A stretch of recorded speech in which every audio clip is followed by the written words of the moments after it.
Hello বন্ধুরা, আমার একটা ছোট্ট মিনি ভ্লগ ভিডিওতে তোমাদের সবাইকে স্বাগত জানাই। আর আজকে দেখো কত সুন্দর আমাদের কাছে না জলপাইগুলো হয়েছে, বড় বড়, খুব সুন্দর দেখতে। দেখো না, মনে হচ্ছে কাঁচাই খেয়ে ফেলি, তো কাঁচা তো খাওয়া যাবে না, এত টক একটাই খেতে পারবো না, ভীষণ টক। তো ভেবেছি কিছু আচার বানিয়ে রাখবো। তো সেই জন্য দেখো জলপাইগুলোকে কিন্তু বোটা ছাড়িয়ে ছেড়ে জলের মধ্যে দিচ্ছি, আর জলের মধ্যে ভালো করে ধুইয়ে তারপরে বোটা ছাড়িয়ে ছিঁড়ি। তারপরে কিন্তু দেখো আমি কিভাবে আচারের প্রসেসটা করছি, তোমরা দেখতে থাকো। আর হচ্ছে না, এই আচারটা বানাবো কীভাবে বলো তো, গোটা মানে তেলের মধ্যে চুবিয়ে রাখবো যাতে সারা বছর এরকমই থেকে যায়।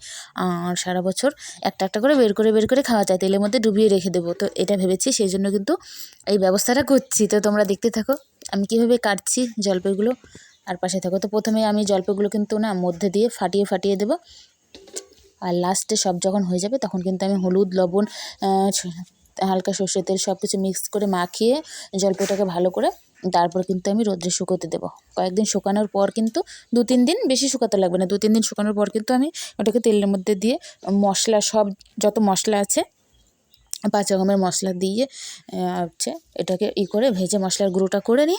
আর